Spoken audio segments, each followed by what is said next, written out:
You know, I mean, you certainly have, you know, done your father proud with the way you continued on with the, you know, again, the music, but like 2.0. Yeah. It's great. I mean, I like your father's music too. Yeah, man. No, yeah.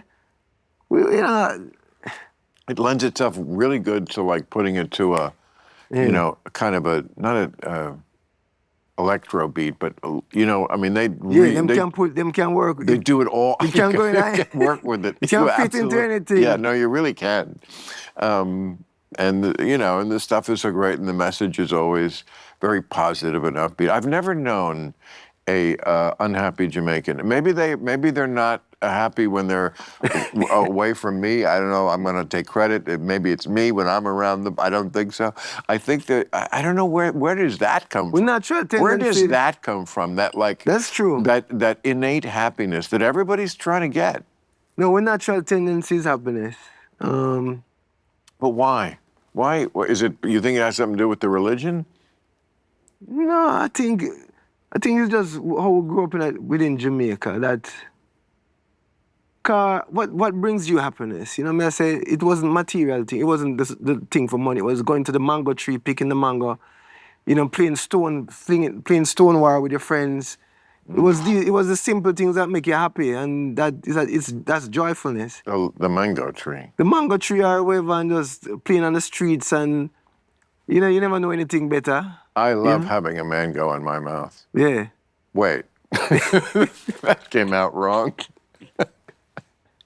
Jamaica have plenty different mango. I was always when I'm here, I say, man, nothing against the Mexican mango, but Mexican mango ain't got nothing on Jamaican mangoes. We need some Jamaican mangoes. I don't know if there's some kind of trade embargo or what, but we ain't get no Jamaican mangoes up here. Maybe it's the horticulture because, you know, plantains and mangoes were just not part of my youth. There was not a Jersey thing. Where you grew up on? New Jersey. Yeah, but what kind of food you grew up on? What kind of food? Meatloaf. Meatloaf. Meatloaf with a potato, right? No, just meatloaf. No, I was a sickly kid a little bit, and so like if my mother found something I did like, there was like a year I only ate meatloaf. Stick with that. Yeah. Stick with that. Find what works. Yeah, you know, that's the secret of life, finding what works. For me, it was meatloaf at age 6 or whatever. But yeah, I'd catch butterflies, I'd kill them, and then I'd go have some meatloaf. I mean, that was my life. But, you know, it was normal. I mean, first of all, the food wasn't processed. Right. That's the key. Different, yeah. It wasn't whether it was vegetarian or meat. It was that it wasn't poisoned. Yes. By the man. Yes. Am I right about the man? That's true. Okay. That is so true. I know about the man. That's true. Fuck him. I'll fuck that man up, system. Man. We call it the system, you know? The system. Yeah, That's right. Yeah. Against the people. I was looking around here, because, you know, because I'm here and I was wondering, because I have questions too. Yeah. You know, like, what Club Random, where that come from? Look who I'm talking to. It's so random. Random, okay, I got It's like last week it was Sam Harris, this week it's you. Me. You know, next week it's the ghost of Elvis. I mean, you just never know who's going to be here. Yeah. And that's what I love about it. You know, I mean, I love I get to sit here and, I mean, would we be doing this if it wasn't a podcast? Probably not. No. And yet I'm enjoying myself so much. The freedom, that's the freedom of getting outside of the system, right? The man. So just getting to know somebody, like, for real. Different, yeah. You know, there's almost no greater pleasure in life. Maybe sexy time, yes, of course. Nothing can really compete with that. But next to that, you know, there's nothing like just actual communication. Like, oh, I like this guy. I always like this guy. Who is this guy? Right. You know, just I could go to get in just, you know, an hour or two, you can go so deep. You know, there are people who I've known for 40 years who I don't really know because they just never go to that level. True. And there are people who I feel like I know after an hour. Yeah. You know? No, I understand that. It's about how much you're willing to, like, let somebody in, how secure or insecure you are, because insecure people can't be honest. Yeah. They're always like playing That's right, defense, and they're always fronting and pretending that. And it's like, you know what? Just whatever.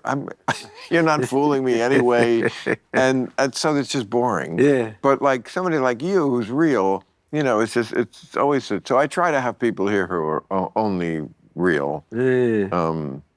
You can't always win that battle, but you know.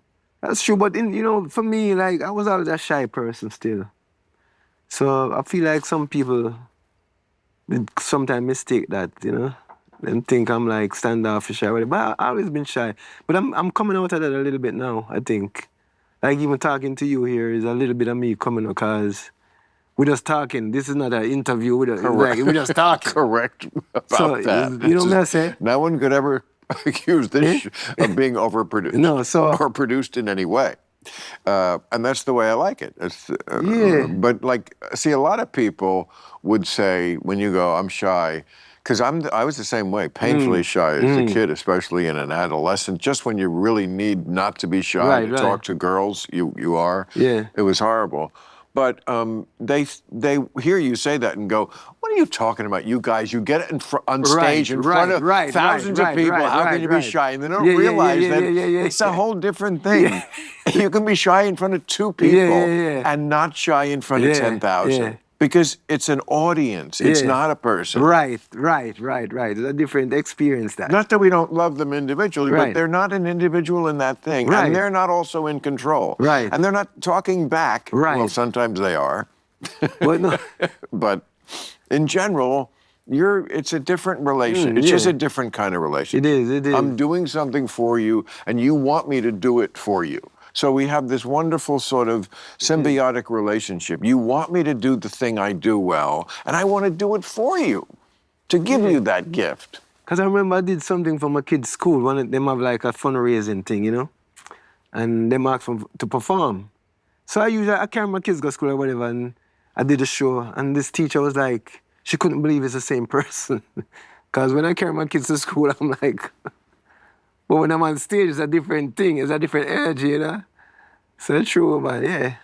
Right. What did they expect you to walk into the school with the kid and burst into song? No. Yeah. It's funny too, because I always want, because my father, right? Talk a little bit about my father, because there's this image of my father out there in the world. With the girls and just Bob Marley, and when I was growing up, after him passed, I was growing up, and I was shy, and I didn't see my father as a shy person. Like in after him passed, what my mindset was about him. But then one of his oldest friends, Neville, who was around him, one day he said to me, one day we were talking, and he said, people think Bob was like a girl's man who chase girls, and I said, no, my father was a shy man. It kind of made me kind of go ahead. To be fair, when you're Bob Marley, especially in Jamaica, you can be a shy man. And the girls will still chase you. Yeah. Okay? You don't need to be an unshy man when you are the biggest badass on the block. I mean, that's true. We're talking about human nature before. That's true. It is human nature for the female to want to get with the alpha male. That's true. So I'm not saying I don't know. No, that's true. That's true. I don't know anything. That's true. I mean, but I'm guessing, there are certain people, men are always looking for an opening line. Right. There's I some try really hard. corny ones, But did it hurt when you drop from heaven? That kind of bullshit. Your father's opening line was, hi. Thank you very much. Yeah. So kind of you to say those compliments to me. That was his opening line. Okay, it's a little different. I get you. Yeah. But no, it kind of made me understand some of my traits of why I am the way I am too, by understanding some of his traits.